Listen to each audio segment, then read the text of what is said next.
السلام عليكم ورحمة الله وبركاته. الحمد لله رب العالمين والصلاة والسلام على أشرف المرسلين وعلى آله وأصحابه وأزواجه وذرياته وأهل بيته أجمعين. சங்கைக்கும் மென்மைக்கும் உரிய பெரியோர்களே, சகோதரர்களே, எல்லாம் வல்ல அல்லாஹ் ஜல்ல ஜலாலுஹு நாம் செய்யக்கூடிய எல்லா நற்காரியங்களையும் முகஸ்துதியின்றி இஹ்லாஸான முறையில் இறைவனுக்காக மட்டுமே செய்யப்பட்ட நல்வணக்கங்களில் நம் வணக்கங்களை அல்லாஹ் அங்கீகரித்துக் கொள்வானாக. நாம் செய்யக்கூடிய வியாபாரங்களிலும் தொழில்துறைகளிலும் நஷ்டம் இல்லாத ஹலாலான முறையில் நிரம்ப லாபத்தை பெற்று அந்த லாபகரமான வாழ்க்கையை கொண்டு தம் தேவைகளையும் தேவை உடையவர்கள் தேவைகளையும் நிறைவேற்றக்கூடிய நல்ல பொருளாதாரத்தையும் உள்ள விசாலத்தையும் அல்லாஹ் நம் அனைவர்களுக்கும் வழங்கி அல்வானாக. கஞ்சத்தனம் என்கிற தீய பண்பை விட்டு அல்லாஹ் நம்மை பாதுகாத்துக் கொள்வானாக. நம்மை இந்த உலகத்தில் வாழ வைக்கும் காலம் எல்லாம் நோயினுடைய இன்றி உள்ள ஆரோக்கியத்தோடு அல்லாஹ் நம்மை வாழச் செய்வானாக. அந்த ஆரோக்கியமான வாழ்க்கையை கொண்டு அல்லாஹ் ரசூலை நெருங்கக்கூடிய அனைத்து நல்லவர்களையும் புரியக்கூடிய நல்ல முத்தகீன்களின் கூட்டத்தில் நம்மை ஆக்கி அருள்வானாக. திடீர் மரணங்களை விட்டும் தீய மரணங்களை விட்டும் நம்மையும் நம் குடும்பத்தையும் நம் சமூகத்தையும் அல்லாஹ் முழுமையான முறையில் பாதுகாத்துக் கொள்வானாக. மருத்துவமனையின் செலவீனங்களை விட்டும் வேதனைகளை விட்டும் அல்லாஹ் நம்மை காத்தல்வானாக. நம்மில் யாரெல்லாம் நோயால் பாதிக்கப்பட்டு வீடே கதி என்றும் ஆஸ்பத்திரியை கதி என்றும் அல்லல் பட்டும் அவதியுற்றும் இருக்கிறார் அத்தனை மக்களுக்கும் வெகு விரைவில் நோயை போக்கி உடல் ஆரோக்கியத்தை வழங்குவதோடு அவர்களை கொண்டு அவர் குடும்பத்திற்கும் சமூகத்திற்கும் நல்ல பலன் தரக்கூடிய மக்களாக ஆக்கியல்வானாக. நாம் இந்த உலகத்தில் வாழ்ந்து மறைகிற நேரத்தில் லா இலாஹ இல்லல்லாஹ் முஹம்மது ரசூலுல்லாஹ் என்ற கலிமாவை மொழிந்து ஜன்னத்துல் ஃபிர்தௌஸை கண்ணால் கண்டு மகிழ்ந்து சிரித்தவனமாக மரணிக்கக்கூடிய நல்வாக்கியம் பெற்ற மக்களில் அல்லாஹ் நம்மை ஆக்கி அல்வானாக. மரணித்தும் மரணிக்காத இறைநேசன் கூட்டத்தில் அல்லாஹ் நம்மை ஆக்கி அல்வானாக. நாளை மறுமையில கண்மணி முஹம்மது ரசூலுல்லாஹி ஸல்லல்லாஹு அலைஹி வஸல்லம் அவர்களின் திருக்கரங்களால் ஹவ்லுல் கௌசர் என்கிற தடாகத்தின் நீர் பருகி அன்னாரின் ஷஃபாத்தை பெற்று அன்னாரின் கரம் பிடித்து ஜன்னத்துல் ஃபிர்தௌஸ் என்ற உயர்ந்த சொர்க்கத்தில் அவர்களோடு அல்லாஹ் நம்மை சங்கமிக்க செய்வானாக. எல்லாவற்றுக்கும் மேலாக இறை அன்பை பெற்று இறைவனை பார்த்து பரவசமடையக்கூடிய லிகாவையும் ரிலாவையும் பெற்ற மக்களில் அல்லாஹ் நம்மை ஆக்கி அருள்வானாக. அருமையான மூமின்களை, அல்லாஹ்வுடைய மாபெரும் கிருபையால் 29வது நோன்பை நோட்டு நாம் எல்லாம் உணர்ந்திருக்கிறோம். அல்லாஹ் ஜல்ல ஜலாலுஹு 30 கிடைக்கக்கூடிய நல்வாக்கியம் பெற்ற மக்களில் அல்லாஹ் நம்மை ஆக்கி அருள்வானாக. நம்ம 29 நோன்பு பிடிச்சிருக்கிறோம். அதுக்குள்ள எல்லோருக்கும் என்ன தகவல் அப்படின்னா, சவுதி அரேபியாவில் பிறப்பாக்கலையாம். அதனால் அவங்க 30 கணக்கிட்டு வெள்ளிக்கிழமை பெருநா கொண்டாடுறாங்கன்னு அறிவிச்சிட்டாங்களாம் அப்படிங்கிற செய்தி தமிழகத்தில் இருக்கக்கூடிய எல்லா மக்களும் விளங்கியிருக்கிறாங்க. என்ன அப்படின்னா, எப்போ சவுதி கொண்டாடுவான், எப்போ சிங்கப்பூர் கொண்டாடுவான், எப்போ மலேசியா கொண்டாடுவான், நம்ம அதிர்ந்து எப்போ சீக்கிரம் பெருநா தர போகிறாரு அப்படிங்கிற சிந்தனை எல்லாத்துக்கும் இருக்குது. நம்ம தெளிவாக வருஷம் வருஷம் பேசுகிறது தான் கண்மணி ரசூலுல்லாஹி ஸல்லல்லாஹு அலைஹி வஸல்லம் அவர்கள் தான் நமக்கு மார்க்கம், அவர்கள்தான் நமக்கு ரோல் மாடல்.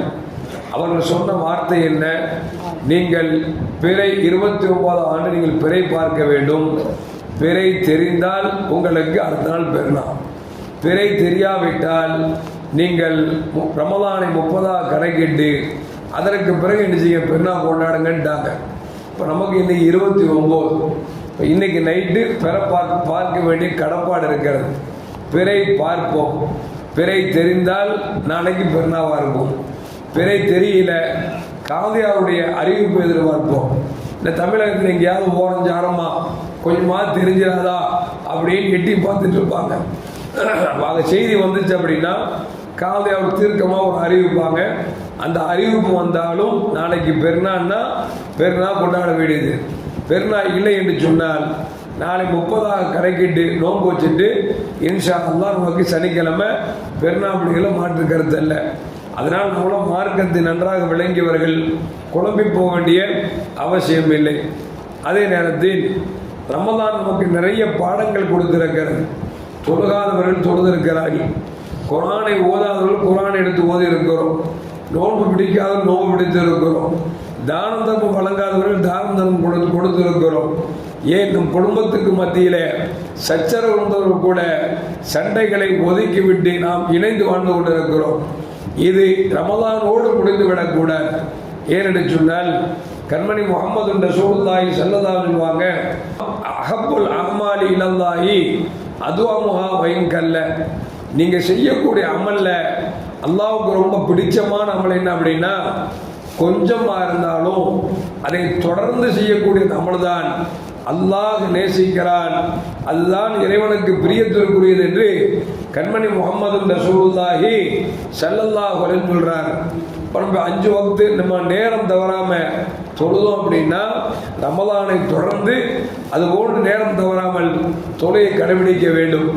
நோன்பு பிடிக்கிறோம் என்று சொன்னால் நமக்கு மாதத்திற்கு 3 நோன்பு, வாரத்திற்கு திங்கட்கிழமை நோன்பு, வாரத்திற்கு வியாழக்கிழமை நோன்பு, முடிந்தால் அந்த நோன்புகளை சுன்னத்தான நோன்புகளை அவ்வப்பொழுது பிடித்தோம் என்று சொன்னால் நம் உடம்புக்கு ஏற்படக்கூடிய நோய்களை அகற்றும் ஆற்றல் நோன்புக்கு இருக்கிறது. ஏனென்றால் பெருமானார் சொல்வாங்க, சூமு வத்தசிஹு, நோன்பு பிடிங்க ஆரோக்கியம் பெறுங்கள் என்று சொல்லியிருக்கிறார்கள். அப்படி என்று சொன்னால் வாரத்திற்கு 2 நோன்போ அல்லது மாதத்திற்கு 3 நோன்போ இது எல்லாம் பிடிப்பதால் நமக்கு ஆரோக்கியம் கிடைக்கிறது என்று விளங்கிக் கொள்ள வேண்டும். ரமலானில் கேட்டவர்களுக்கு நாம் கேட்டதை கொடுத்தோமோ இல்லையோ, கேட்பதிலிருந்து நமக்கு என்ன கிடைத்ததோ என்ன இருந்ததோ அதை நாம் அடுத்தவருக்கு கொடுத்து உதவிடும். இந்த தான தர்மம் என்பது ரமலானுக்கு பிறகு தொடர வேண்டுமே தவிர ரமலான்லாம் கொடுத்து முடிச்சாச்சுப்பா அடுத்த ரமலானை பார்த்துக்கலாம் அப்படிங்கிறது பேச்சு இருக்கக்கூடாது. முடிந்த வரைக்கும் அல்லாஹ் நமக்கு எதை கொடுத்திருக்கிறானோ அதை நாம் கொடுக்க வேண்டும். ஏனென்றால் பெருமானார் ஸல்லல்லாஹு சொல்வாங்க, அல்லாஹ்வுக்கு பிடிச்சது எந்த அமலை செய்தாலும் தொடர்ந்து செய்யுங்கள் என்று பெருமானார் ஸல்லல்லாஹு சொன்னாங்க. அந்த அடிப்படையில் பார்க்கிற பொழுது சையதுனா பிலால் ரலியல்லாஹு தஆலா அவர்களை குறித்து ஒரு செய்தி வருகிறது. நபிகள் நாயகம் ஸல்லல்லாஹு அலைஹி வஸல்லம் மிஅராஜில் சென்றார்கள். சுவனம் காமிக்கப்பட்டது. சுவனத்திற்குள் பெருமானார் ஸல்லல்லாஹு அவர்கள் உள்ளே காலெடுத்து வைக்கிற பொழுது பிலால் ரலியல்லாஹுடைய கால் ஓசை பெருமானாரின் செவிக்கு எட்டுகிறது. பெருமானார் ஸல்லல்லாஹு அவர்கள் இது யாரின் செவி ஓசை என்று கேட்கிற பொழுது இது பிலால் ரலியல்லாஹுடைய கால் நடக்கக்கூடிய அந்த ஓசை என்று சொல்லப்பட்டது. நபிகள் நாயகம் ஸல்லல்லாஹு அவர்கள் மிஅராஜிலிருந்து திரும்பி வந்தார்கள். பிலால் அவர்களை அழைத்து கேட்டார்கள், பிலாலே நீங்கள் என்ன அமலை செய்தீர்கள் என்று கேட்டார்கள். யார சொல்லலாம், ஏண்ட ஒன்றும் பெச்சர மாதிரி பாராட்டுற மாதிரி ஒரு அமலும் இல்லை என்று சொன்னார்கள். நபிகள் நாயகம் ஸல்லல்லாஹு சொன்னாங்க, இல்லை இல்லை, எனக்கு சொர்க்கம் காமிக்கப்பட்டது. சொர்க்கத்திற்கு உள்ளே செல்லுகிற பொழுது சொர்க்கத்தில் உங்கள் நடை ஓசை கேட்டேனே, நீங்கள் ஏதோ ஒரு அமலை பிரத்யேகமாக நீங்கள் செய்கிறீர்கள் என்று கேட்ட பொழுது அப்பொழுதுதான் பிலால் ரலியல்லாஹு தஆலா சொன்னாங்க, யார சொல்லலாம், எப்பொழுதும் நான் ஒழுவோடு இருப்பேன். ஒழு முறிந்து விட்டால் உடனே ஒழு செய்துவிட்டு 2 ரக்காயத்து தொழுவேன். இது என்னிடத்தில் வல்லமையாக தொடர்ந்து நடைபெற்றுக் கொண்டிருக்கிறது என்று பிலால் ரலியல்லாஹு தஆலா சொன்ன பொழுது நபிகள் நாயகம் ஸல்லல்லாஹு சொன்னாங்க, இந்த சின்னம் திரு செயல்தான் நீங்கள் உலகத்தில் வாழ்கிற பொழுதே சுவர்க்கத்தில் நடக்கும் அந்த ஓசையை நான் கேட்டேன் என்று பெருமானார் ஸல்லல்லாஹு சொல்றாங்க. அப்படின்னா ஒழுவோடு இருக்கிறது ஒரு சாதாரண விஷயம் நமக்கு தெரியலாம், ஆனால் இருந்து பார்த்தா தான் தெரியும். ஏன்னா ஒடு செஞ்சுட்டு வருவோம், அப்பதான் காத்து வரும். ஒடு செஞ்சுட்டு வருவோம், அப்பதான் பீஸா போறோம். ஒடு செஞ்சுட்டு வருவோம், அப்பதான் தூக்கம் வரும். ஒழுவோடு இருக்கிறது சாதாரண விஷயம் இல்லை. ஒழுவோடு இருப்பது என்பது மிக பெரிய காரியம். ஆனால் ஒது என்பது ஒரு சின்ன செயல் போன்று தெரிகிறது. அந்த செயலை தொடர்ந்து செய்ததால் வாழும் காலத்திலேயே பெருமானார் ஸல்லல்லாஹு அவர்கள் சுவனத்தில் நடை ஓசை கேட்கிறார்கள் என்று சொன்னால் அதைத்தான் பெருமானார் சொன்னார்கள், எந்த அமலை செய்தாலும் அதை தொடர்ந்து செய்யுங்கள், அதுதான் அல்லாஹ்விடத்திலே மகத்தான கூலியை பெற்று தருகிறது என்று நபிகள் நாயகம் ஸல்லல்லாஹு அவர்கள் நமக்கு சொல்லித் தருகிறார்கள். அடிப்படையில் ரமலான் நமக்கு எந்தெந்த அமல்களை கொண்டு ஆர்வப்படுத்தியதோ, எந்தெந்த அமல்களை செய்தோமோ அந்த அமலை தொடர்ந்து செய்ய வேண்டும். நம்ம குரானை தொடவே மாட்டோம். ரமலான் வந்த உடனே ஒரு குரான் ஆகுது, 2 குரான் ஆகுது, 3 குரான் ஆகுது, முடிக்க வேண்டும் என்று சொல்லி ரிஸ்க் எடுத்து ஓதுனதுல குறைஞ்சபட்சம் ஒரு குரானாவது ஓதிடும். ஒரு மாசத்துல ஒரு குரான் ஓதுறோம்னா அடுத்து பாருங்க முடிச்சுட்டாங்க வச்சுங்களேன், அடுத்த ரம்ஜான் வரைக்கும் குரானை தொடவே மாட்டாங்க. ஏன்னா குரான் ரமலான் மாசத்துல இறக்கப்பட்டுச்சு, அப்போ ஓதுனா போதும் நினைக்கிறோமா அல்ல வேலையில் படுவான்னு தெரியல. ஆனால் குரானில் இருக்கக்கூடிய ஒவ்வொரு காரியம் இருக்கிறதே அதுதான் வாழ்க்கையின் பூஸ்டர் என்பதை விளங்கிக் கொள்ள வேண்டும்.